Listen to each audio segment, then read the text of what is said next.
आचार्य चतुरसेन शास्त्री द्वारा रचित बड़ी बेगम एक अद्भुत ऐतिहासिक कहानी है जो हमें मुगल काल के शाही रहस्यों और अद्वितीय प्रेम कहानियों की रोमांचक दुनिया में ले जाती है। आचार्य चतुरसेन शास्त्री हिंदी साहित्य के एक महत्वपूर्ण स्तंभ हैं, जिन्होंने अपने लेखन के माध्यम से भारतीय इतिहास और संस्कृति को जीवंत किया है। उनकी कहानियों में न केवल रोचकता होती है, बल्कि वे हमें अतीत की जीवंत झलक भी दिखाती हैं।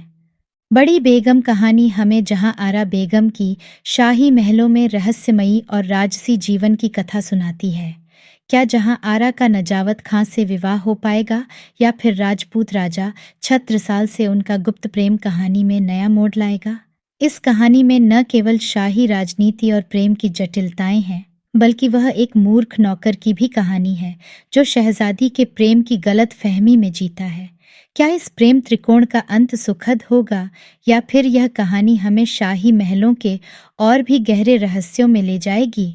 तो चलिए शुरू करते हैं। दिन ढल गया था और ढलते हुए सूरज की सुनहरी किरणें दिल्ली के बाजार में एक नई रौनक पैदा कर रही थीं। अभी दिल्ली नई बस रही थी। आगरे की गर्मी से घबराकर बादशाह शाहजहां ने जमुना के किनारे अर्धचंद्राकार यह नया नगर बसाया था। लाल किला और जामा मस्जिद बन चुकी थी और उनकी भव्य छवि दर्शकों के मन पर स्थायी प्रभाव डालती थी। फैज बाजार में सभी अमीर उमरावों की हवेलियां खड़ी हो गई थीं।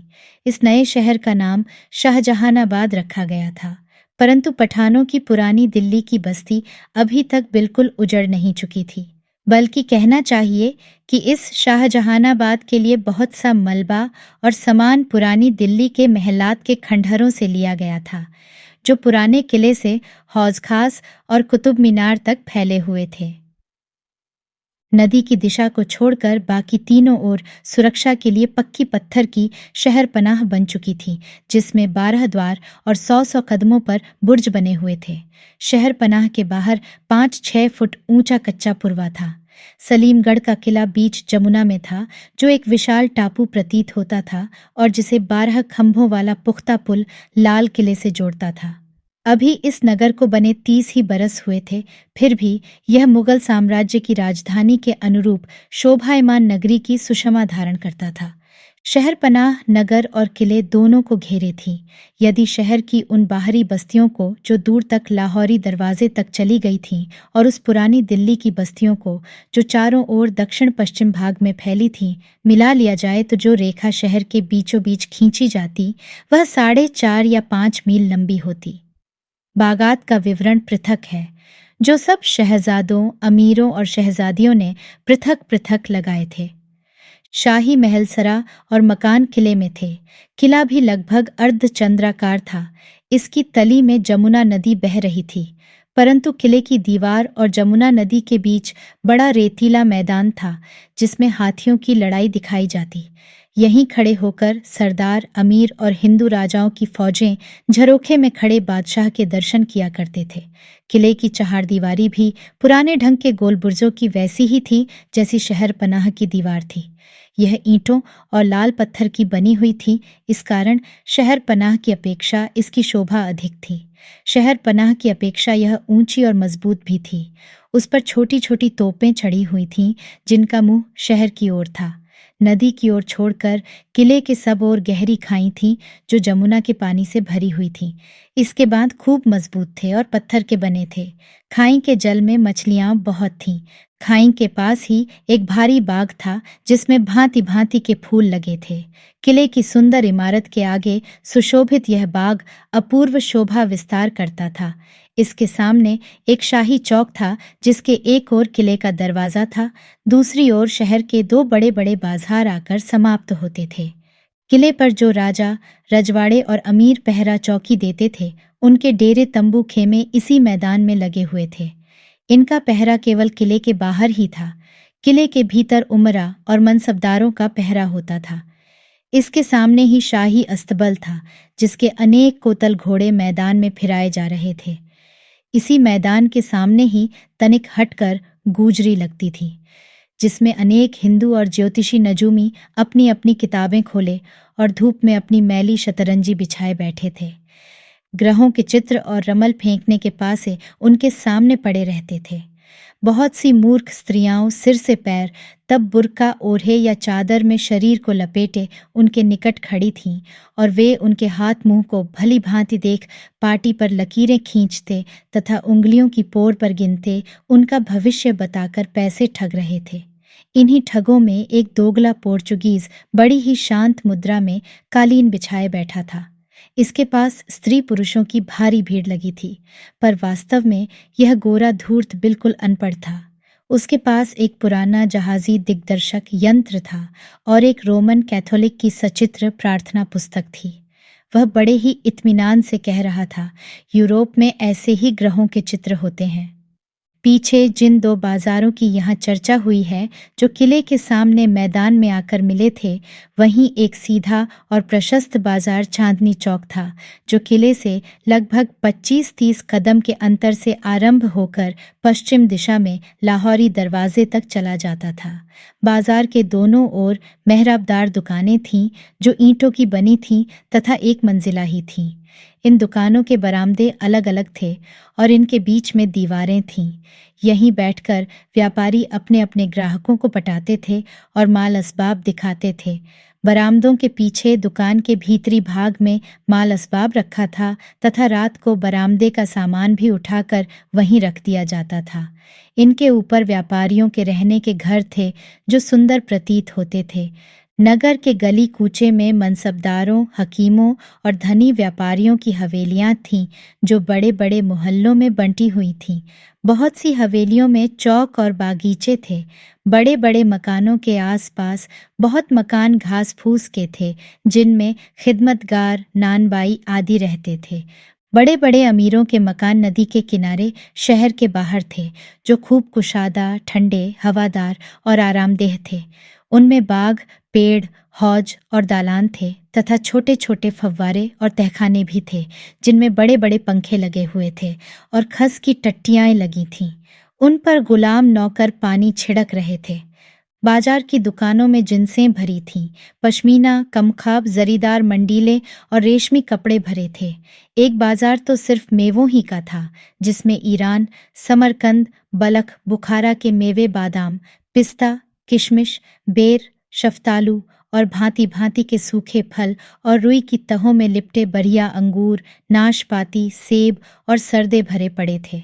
नानबाई, हलवाई, कसाईयों की दुकानें गली गली थीं।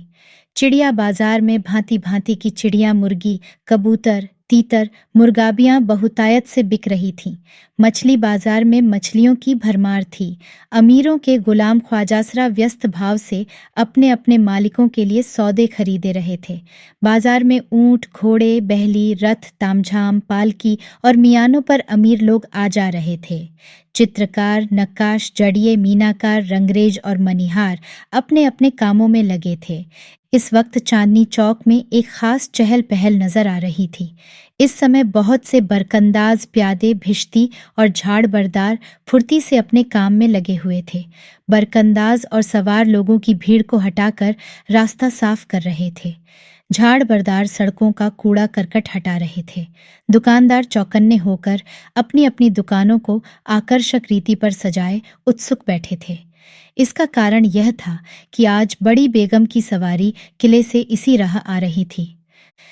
2. बादशाह की बड़ी लड़की जहां आरा शाही हलकों में बड़ी बेगम के नाम से प्रसिद्ध थी। वह विदुषी, बुद्धिमती और रूपसी स्त्री थी। वह बड़े प्रेमी स्वभाव की थी, साथ ही दयालु और उदार थी। बादशाह ने उसके जेब खर्च के लिए 30 लाख रुपए साल नियत किए थे तथा उसके पानदान के खर्चे के लिए सूरत का इलाका दे रखा था, जिसकी आमदनी भी 30 लाख रुपए सालाना थी। इसके सिवा उसके पिता और बड़े भाई अपनी गर्ज के लिए उसे बहुमूल्य प्रेम भेंट देते रहते थे। उसके पास धन रत्न बहुत एकत्रित हो गया था और वह खूब सज धज कर ठाठ से रहती थी। वह अंगूरी शराब की बहुत शौकीन थी, जो काबुल, फारस और कश्मीर से मंगाई जाती थी।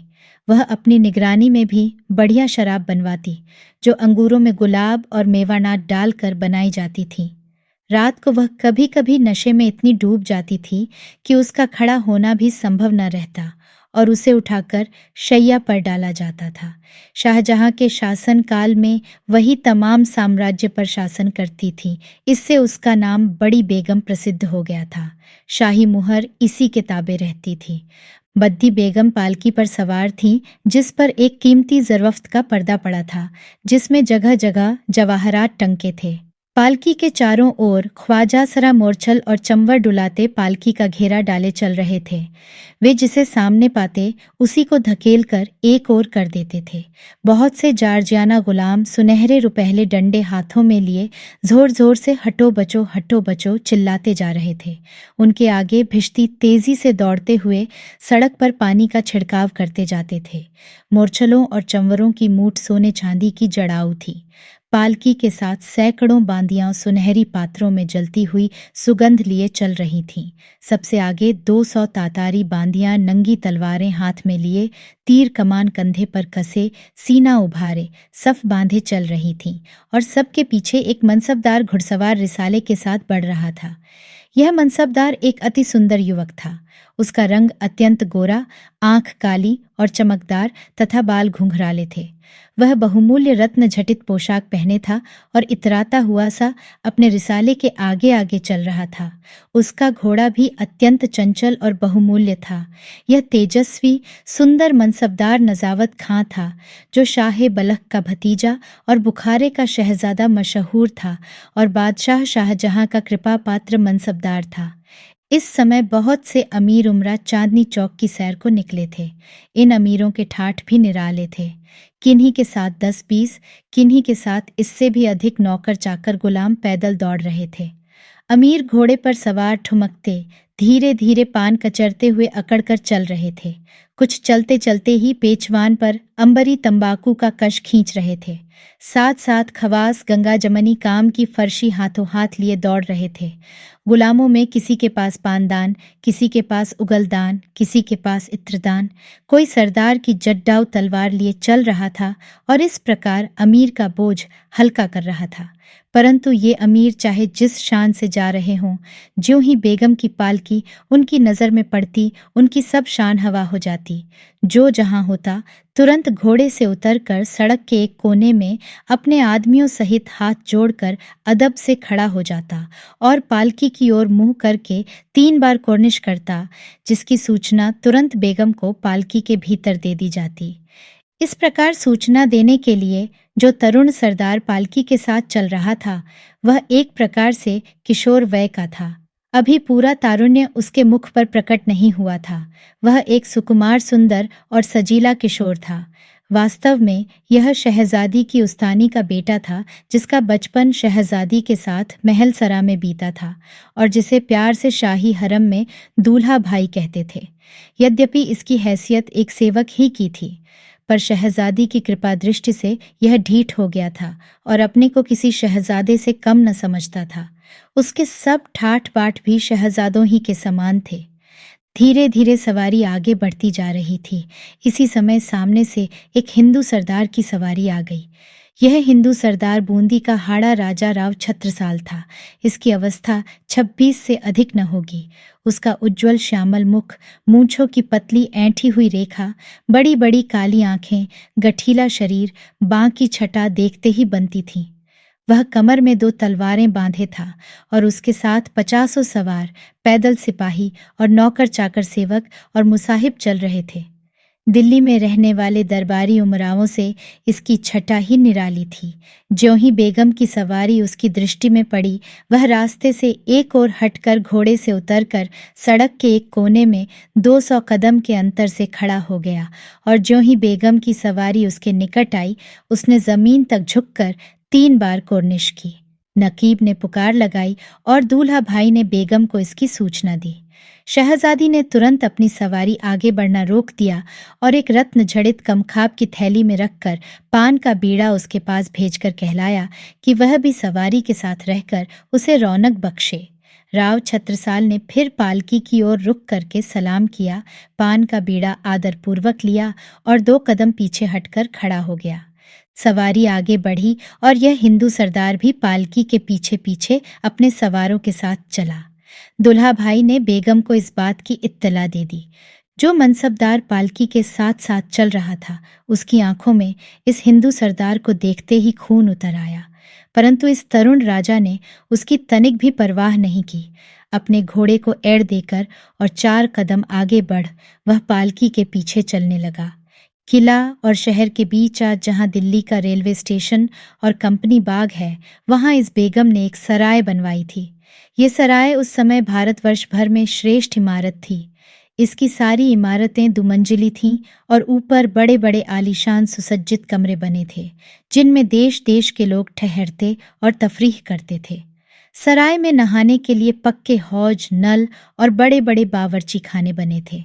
इस सराय के इंतजाम के लिए बेगम ने योग्य कर्मचारी नियुक्त किए थे।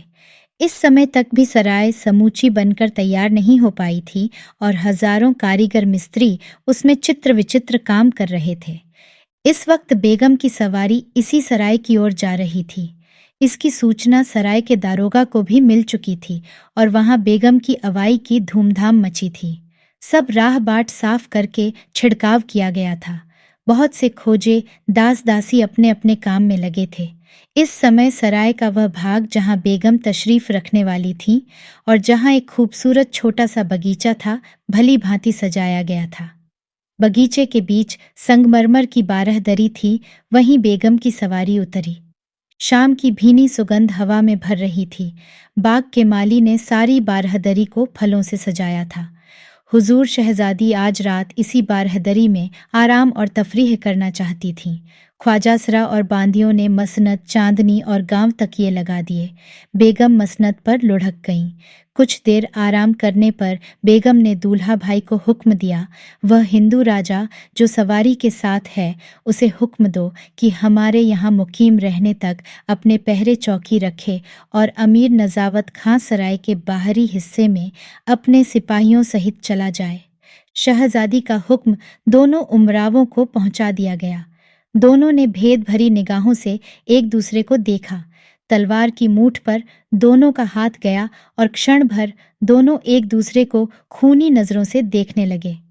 नजावत खां ने बालिश्त भर तलवार म्यान से खींच ली और गुस्से भरी आवाज में शेर की तरह गुर्रा कर कहा, खुदा की कसम, मैं यह हरगिज बर्दाश्त नहीं कर सकता कि एक काफिर को मुसलमान के बराबर रुतबा दिया जाए। मैं चाहता हूं कि इसी वक्त तेरे 2 टुकड़े करके तेरा गोश्त कुत्तों को खिला दूं। चाहता तो मैं भी यही हूं कि इसी वक्त तुम्हारा सर भुट्टे सा उड़ा दूं, मगर बेहतर यही है कि अभी आप जनाब शहजादा नजावत अली खां बहादुर चुपचाप अपनी नौकरी ठंडे ठंडे बजा लाएं, जैसा कि हुजूर शहजादी का हुक्म हुआ है, और सुबह तक भी आपके यही इरादे और दमखम रहे तो फिर हम दोनों को अपने अपने इरादे पूरे करने की बहुत गुंजाइश है। नजावत खां ने इसका कोई जवाब नहीं दिया। वह गुस्से से होंठ चबाता हुआ चला गया। राव छत्रसाल तनिक हटकर अपने घोड़े पर बैठ गया। सांत सीता मिथुन। चांदनी रात थी और बारादरी के बाहरी चमन में शहजादी अपनी खास लौंडियों के बीच मसनद पर पड़ी अपनी प्रिय अंगूरी शराब पी रही थी। यूं तो उसके लिए फ़ारस, कश्मीर और काबुल से कीमती शीराजी और इस्तंबुल मंगाई जाती थी, परंतु उसकी अपने शौक की प्रिय वस्तु वह थी जो खास उसी की नज़रों के सामने अंगूर में गुलाब और बहुत सी मेवे डालकर बनाई जाती थी। यह अति सुगंधित और स्वादिष्ट होती थी और बेगम जब खुश होती इस शराब के जाम पर जाम चढ़ाती थी। आज वह खुश तो न थी। बहुत सी चिंताएं उसके मस्तिष्क को परेशान कर रही थीं। इतनी बड़ी मुगल सल्तनत की राजनीति में वह सक्रिय भाग लेती थी, उसी का सरदर्द थोड़ा न था, परंतु इस समय तो उसे अपनी ही चिंता ने आ घेरा था। इसी से मुक्त होने के लिए वह किले के भारी वातावरण को छोड़ यहाँ चली आई थी।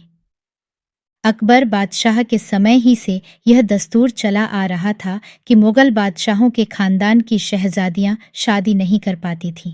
इससे इनके गुप्त प्रेम होते रहते और मुगल हरम का वातावरण हमेशा दूषित रहता था। परंतु दारा शहजादी का विवाह नजावत खां से करने की इच्छा प्रकट कर चुका था। वह शहजादी को प्रेम करता था। बहुत दिन से बल्ख बुखारा और मुगल खानदान में छक छक चल रही थी। वह चाहता था कि यदि दोनों खानदानों में रिश्ता हो जाए तो यह पुरानी शत्रुता भी जाती रहे, परंतु इस शादी में बहुत बाधाएं थीं। प्रथम तो बादशाह ही यह शादी करने को राजी नहीं होते थे। उन्हें उनके साले शाइस्ता खान ने समझा दिया था कि यदि यह शादी कर दी गई तो अवश्य ही नजावत खां को शहजादों का रुतबा देना पड़ेगा, जबकि इस समय वे चाकर से अधिक दर्जा नहीं रखते हैं।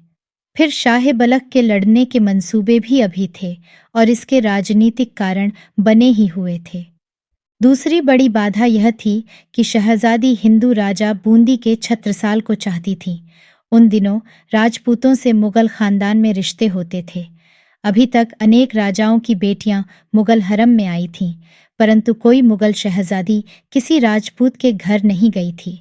अब तक किसी राजपूत सरदार का खुल्लम खुल्ला शादी करके रनिवास में एक शहजादी को ले जाना बहुत ही कठिन और अव्यवहार्य था। फिर मुगल अदब कायदे तो ऐसे थे कि बड़े से बड़े हिंदू राजा को मुगल शहजादियों के सामने भी उसी तरह झुकना पड़ता था जैसे बादशाह के सामने। ऐसी हालत में इन शादियों से मुगल रुआब में भी कमी आने को थी। परंतु प्रीति की कटारी का घाव जब खा लिया जाता है तो फिर इन सब बातों पर विचार नहीं किया जाता। शहजादी इस राजपूत के प्रेम में दीवानी थी और यह बात नजावत खां और छत्रसाल दोनों ही जानते थे। इसी से वे एक दूसरे को खूनी आंखों से देखते थे। इसी मामले में एक तीसरा शिगुफा भी था, दूल्हा भाई, जो शायद अभी बेगम से उम्र में कुछ ही कम था, परंतु बेगम की मोहब्बत का दम भरता था। वह इतना मूर्ख था कि शहजादी के विनोद और कृपाओं को प्यार की नज़र से देखता था। वह सोचा करता था कि बेगम से शादी कर लेने पर संभव है वही बादशाह बन जाए। कभी कभी वह डींगें भी हाँकता और उसकी हंसी भी बहुत होती थी। एक बार शहजादी ने उसे खानजादा का खिताब दिया और उसकी जिद से उसे इलम और शाही मरातिब रखने का अधिकार भी दिया तथा उसे शाही सिपह सालारों की भांति पदवी देकर सवारों का सरदार बना दिया था। एक दिन वह बेगम के महल को जा रहा था कि सामने से महावत खां सिपह सालार आते मिल गए। जब वे दोनों पास पास से गुजरे तो जुलूस के सैनिकों में झगड़ा हो गया। उधर महावत खां ने उसके झंडे को देखा तो अपना इलम तह कर लिया और बिना झंडे के शाही हुजूर में जा पहुंचा। जब बादशाह को इसकी सूचना मिली तो उसने इसका कारण पूछा। महावत खां ने कहा, हुजूर जहां पनाह, हमारा समय तो बीत चुका, अब तो मर्तब इलम उड़ाते हैं। जब बादशाह को सब बातें मालूम हुई तो क्रोध में आकर उन्होंने खानजादा साहब का इलम तुड़वा दिया। खानजादा ने शहजादी के सामने बहुत रोना रोया, पर उसका कोई फल न निकला। फिर भी वह शहजादी का प्रिय पार्षद बना हुआ था और शहजादी उस सुंदर मूर्ख को अपनी इच्छाओं की पूर्ति का माध्यम बनाए हुए थी। वह शहजादी के खानगी मामलों का दारोगा अफसर था। दैवयोग ही कहिए कि इस समय शहजादी के ये तीनों चाहने वाले एक ही स्थान पर हाजिर थे। तीनों ही इस समय शहजादी की विशेष कृपा के इच्छुक थे। 4. बारहदरी समूची संगमरमर की बनी थी। उसका फर्श काले और सफेद पत्थर का बना था। दीवारों पर रंग बिरंगे पत्थरों की सुंदर पच्चीकारी की गई थी। थोड़ी ऊंचाई पर कदे आदम आईने लगे थे। फर्श पर नर्म ईरानी कालीन बिछे थे। उन पर हाथी दांत के काम का छपर खट था, जिसके ऊपर जरवफ्त का चंदोवा तना था जिसमें मोतियों की झालर टंगी थी। पलंग पर मखमली गद्दा, तोशक और मसंदें लगी थीं, जिन पर गिहायत नफीस जरदोजी को काम हो रहा था। सामने करीने से चौकियों पर ढेर के ढेर फूल, इत्र और अनेक प्रकार की सुगंध तथा श्रृंगार की वस्तुएं रखी हुई थीं। मसनद पर अलसाई देह लिए शहजादी अकेली बैठी थी। बाहर नंगी तलवार लिए तातारी बांदियों का पहरा था।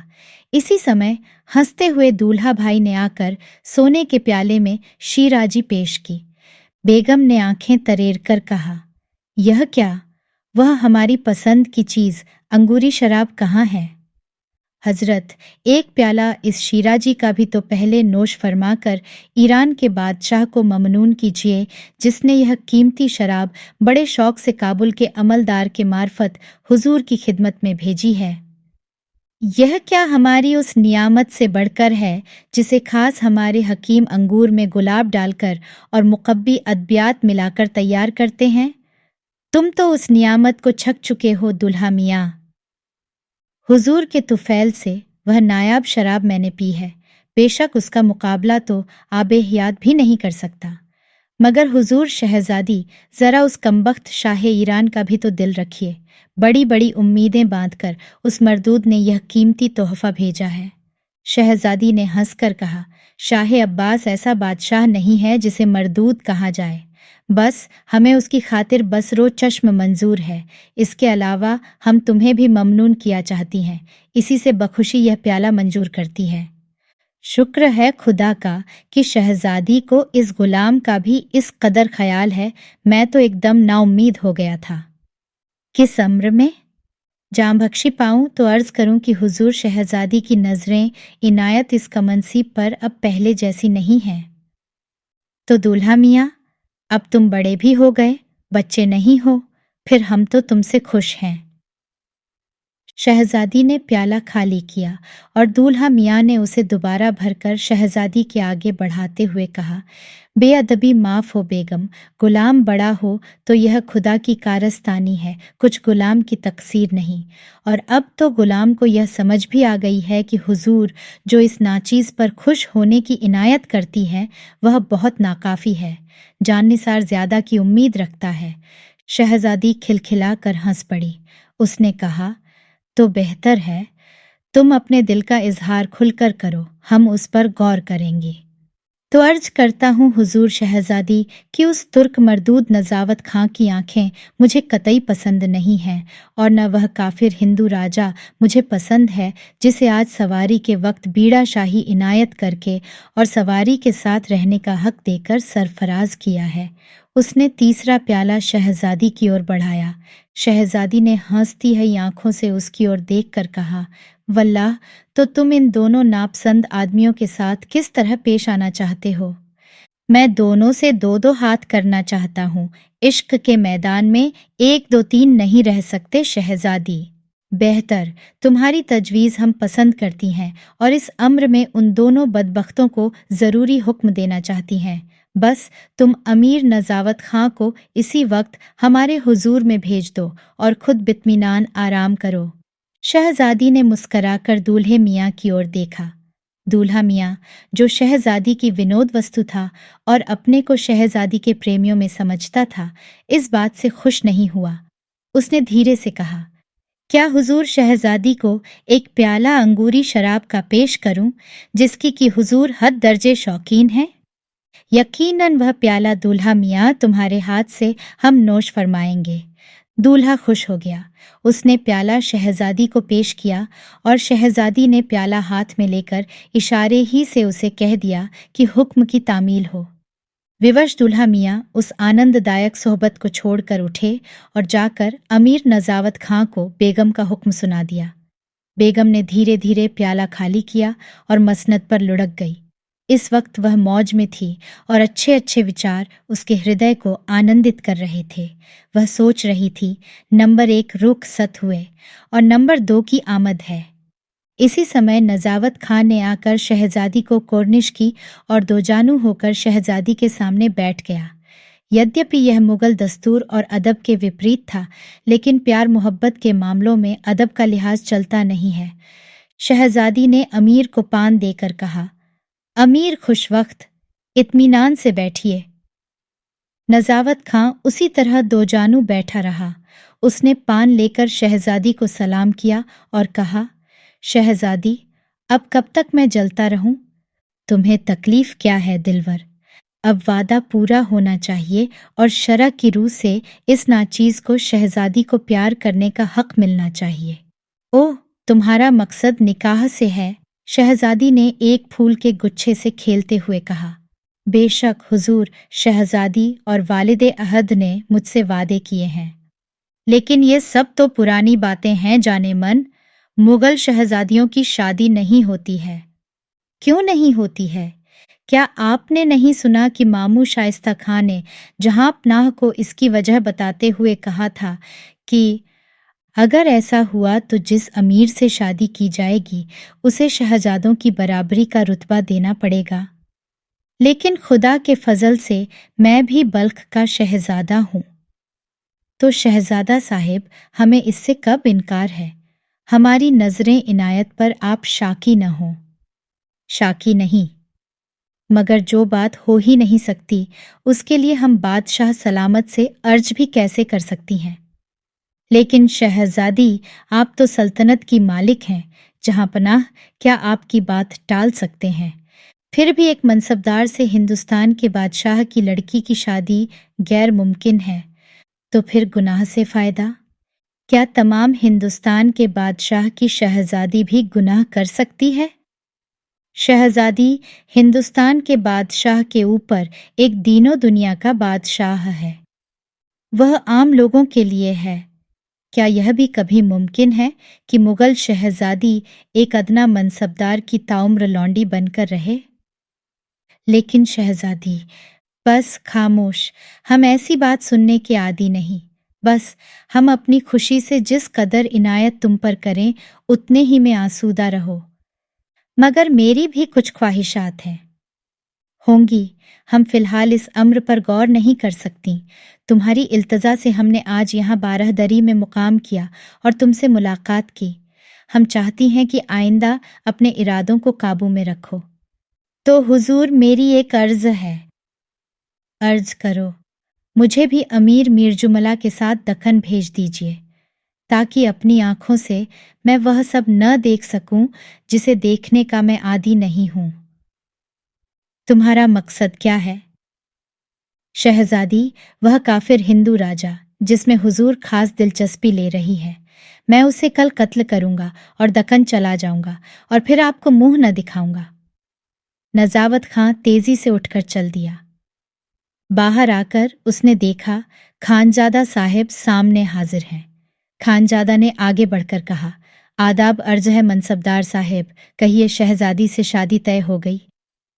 नजावत खां ने घृणा और क्रोध में भरकर कहा, मरदूद, नामाकूल, तेरा सर धड़ से अलहदा करूंगा।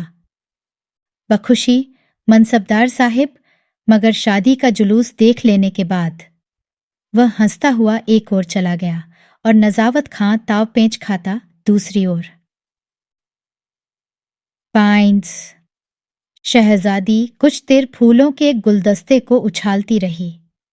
कुछ देर बाद उसने दस्तक दी। चांदनी खूब चटक रही थी और बेगम अंगूरी शराब के नशे में मस्त थी। उसका शरीर मसनद पर अस्त व्यस्त पड़ा था। आंखें नशे में झूम रही थीं। उसकी प्यारी विश्वासिनी बांदी हुस्न बानू और खास ख्वाजासरा रुस्तम उसकी खिदमत में हाजिर थे। इस समय आधी रात बीत रही थी और ठंडी सुगंधित हवा चल रही थी। उसने एक बार घूर्णित नेत्रों से इधर उधर देखा और रुस्तम की ओर रुक कर कहा, वह हिंदू राजा चौकी पर मुस्तैद है ना? जी हाँ खुदावंद। तो उसे हमारे रूबरू हाजिर कर। अपनी मेहरबानियों से हम उसे सरफराज किया चाहती हैं। रुस्तम सिर झुकाकर चला गया। बेगम ने गर्दन झुकाकर हुस्न बानू की ओर तिरछी नजर से देखा और कहा, क्या तू उस हिंदू राजा की बाबत कुछ जानती है? सिर्फ इतना ही कि वह एक दयानतदार और नेक रईस है। बस, खूबसूरत और बांका भी एक ही है। हरामजादी, क्या तेरी तबीयत उस पर मायल है? बेगम ने उत्तेजित होकर हाथ का गुलदस्ता बांदी पर दे मारा। बांदी ने जमीन तक झुककर बेगम को सलाम किया और कहा, एक प्याला शीराजी दूं सरकार? दे, गुलाब और इस्तंबुल भी मिला। बांदी ने स्वादिष्ट शराब का प्याला तैयार कर बेगम के हाथ में दिया। शराब पीकर बेगम ने कहा, तू किसी ऐसे मुसब्बिर को जानती है जिसने इस तेरे बांके हिंदू छैला की तस्वीर बनाई हो? जानती हूँ खुदावंद। तो सुबह गुस्ल के बाद उसे मैं तस्वीर के हाजिर करना। जा भाग। बेगम ने प्याला फिर उस पर फेंका और मसनद पर उठंग गई। इसी समय रुस्तम ने राव छत्रसाल के साथ आकर सलाम किया। छत्रसाल ने आगे बढ़कर बेगम को कोर्निश की। बेगम ने तिरछी नजर से ख्वाजा सरा की ओर देखा। ख्वाजा सरा चुपचाप सलाम करके वहां से खिसक गया। अब एकदम एकांत पाकर बेगम ने कहा, खुदा का शुक्र है, बैठ जाइए। उसने मसनद की ओर इशारा किया, पर यह तरुण राजपूत एक कदम आगे बढ़कर ठिठक कर खड़ा रह गया। उसने कहा, शहजादी, बेहतर हो मुझे अपनी नौकरी बजाने का हुक्म हो जाए। मेरे प्यारे राजा, यह तुम क्या कह रहे हो? तुम्हारी ऐसी ही बातों से मेरा दिल टुकड़े टुकड़े हो जाता है।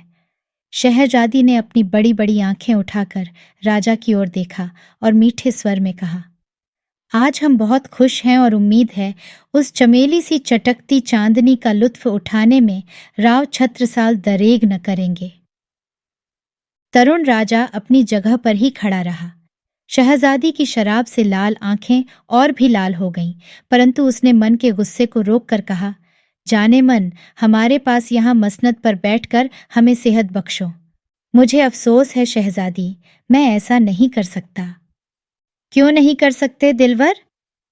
यह मेरे दीनो ईमान के खिलाफ है, लेकिन हमारी खुशी है, हम तुम्हें दिल से चाहती हैं। मैं नाचीज राजपूत हुजूर शहजादी की इस इनायत का हकदार नहीं है, तो तुम हमारी हुक्मदूली की जुर्रत करते हो? हुक्म दीजिए कि मैं चला जाऊं। इस चांदनी रात में, इस फूलों से महकती फिजा में प्यारे राजा, क्या तुम नहीं जानते कि हम दिल से तुम्हें चाहती हैं, तुमसे दिल्ली मोहब्बत रखती है? तुम्हें डर किस बात का है जाने मन? कहो, हम वही करें जिसमें तुम्हें खुशी हो। शहजादी, मुझे चले जाने की इजाज़त दीजिए और फिर कभी ऐसा कलमा ज़बान पर न लाइए, मैं यही चाहता हूँ। और हमारी मोहब्बत? उस पर शायद मनसबदार नज़ावत खां का हक है। ओह, समझ गई, तुम्हें रश्क हो सकता है दिलवर, लेकिन हम तुम्हें चाहती हैं, सिर्फ तुम्हें। तुम मेरे दिलवर हो। जिस दिन मैंने पहली बार झरोखे से तुम्हें घोड़े पर सवार आते देखा, जिसकी टाप जमीन पर नहीं पड़ती थी और तुम उस पर पत्थर की मूर्ति की तरह अचल बैठे थे, तभी से तुम्हारी वह मूर्ति हमारे मन में बस गई है दिलवर। उस दिन तुम्हें देख हम अपने को भूल गईं, तभी से हमारा दिल बेचैन है। हम तुम्हें अपने आगोश में बैठा कर खुशहाल होना चाहती हैं। हर चंद हमने तुम्हें बुलाया और तुमने इनकार कर दिया। मेरे खतूत और तोहफे तुमने लौटा दिए। आज हमने तुम्हें पाया है, अब हमारे पास आकर बैठो। हम अपने हाथ से तुम्हें इत्र लगाएं, तुम्हें प्यार करें और अपने दिल की आग को बुझाएं।